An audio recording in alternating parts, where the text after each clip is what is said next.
Hey guys, so typically I try to be very positive.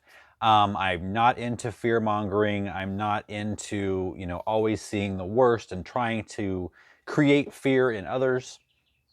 But I think as gardeners, there is an issue at hand that we should be at least aware of and aware of some of the ways that we can counterbalance it.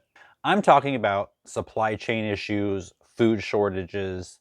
Not that there's anything huge right now. I think we've all seen, especially when the pandemic first started, right? The shelves were just empty. It was kind of weird. But lately, I have been seeing more and more of that at the grocery store. Now, will this ever, turn into something really concerning? I don't know. Let me know in the comments what you think. Is this something that we should be concerned about, or is it a passing thing? No matter which way you look at it, I was talking to Emily yesterday and I said, we don't have more than a couple weeks of food on hand here at our house. One of the reasons we moved here was to become more self-sufficient.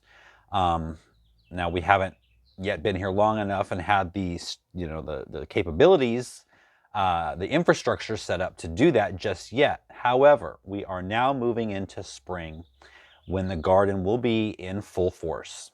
But if you don't have a ton of space, what are some crops that you can grow that would make you a little more self-sufficient? So I'm going to go through 8 things that I think are probably the number one crops you should grow to be more self-sufficient. And the criteria is these crops need to be nutrient dense. They need to be able to be stored for a long time. They have to be calorically dense where they can fill you up. So I think with those criteria, we can kind of narrow down to maybe 8 or so crops that we should all be growing, but especially if you have limited space, focus on these. Oh, another criteria is they need to have a good yield per square foot.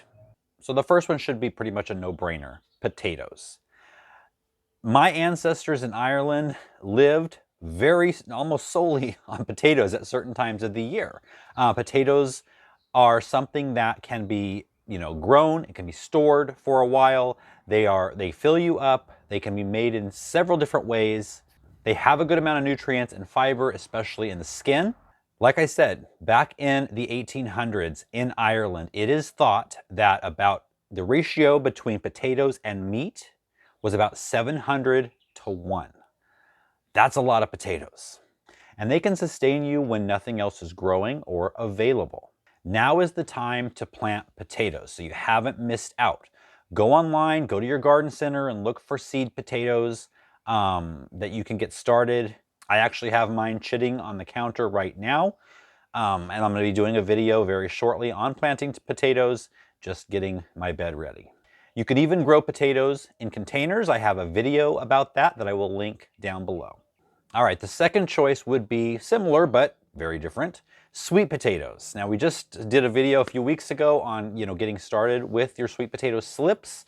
And we did a video in the fall, around Thanksgiving time, of our huge sweet potato harvest. A lot of you had fun with that, just like we did. Now is the time to get started on that. Sweet potatoes, as opposed to potatoes, are actually even more nutrient dense, and they're actually better for you than regular potatoes. And with all that fiber, they definitely fill you up. The sweet potatoes do take a long time to mature. You get them started now, they won't be ready until October, maybe. September if you plant them early, but you really got to get started now. So we've got a good root crop that's available in the spring and one that's available in the fall. And sweet potatoes last a long time in storage. I still got several still from October, and they actually are completely firm, just like the day that we dug them out of the ground. And here we are in March. So definitely something to sustain you all winter long. Now, along with those other two, there are more root crops. Root crops are very nutrient dense and have a lot of fiber. Carrots, beets, parsnips, turnips, all of these things can be grown and actually stored in the ground. Just don't dig them up. You can even leave them in the ground under snow and then just pull them all winter long as needed. If your ground does freeze solid, you will need to dig them up and bring them in. But they will last a long time in the refrigerator.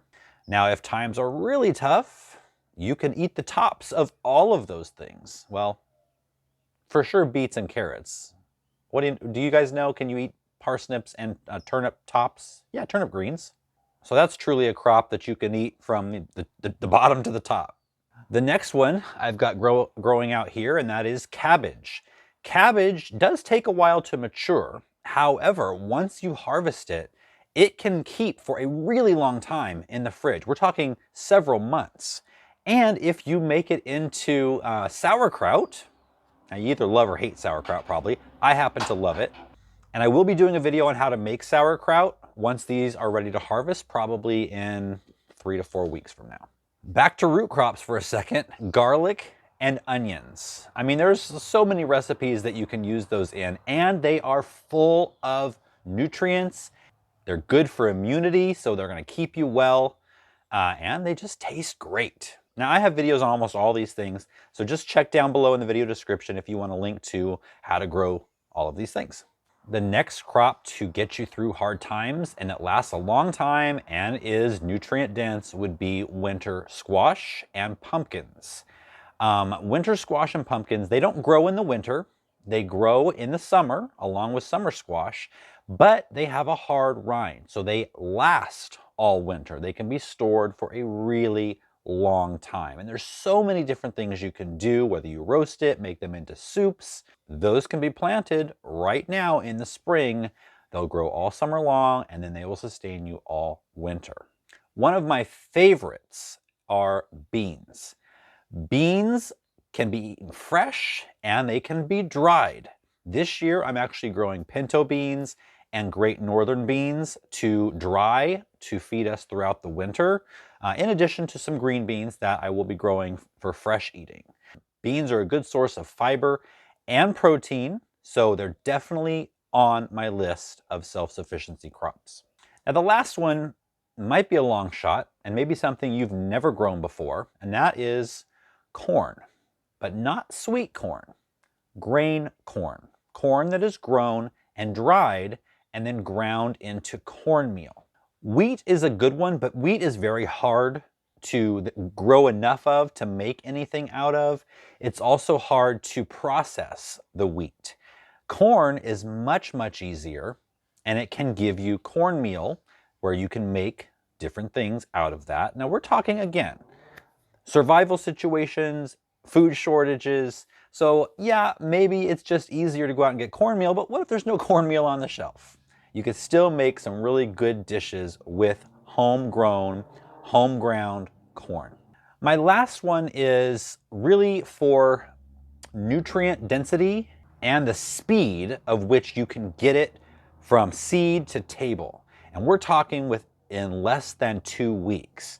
And that would be microgreens. Microgreens are so good for you. They are jam-packed in such a tiny little thing with so many nutrients, vitamins, minerals, everything that you need to go along with some of these other crops, but something that can be grown on your countertop in any container with virtually, very little sunlight, even a bright window. Doesn't even have to be full sun. We did a couple of videos on this that I'll link down below.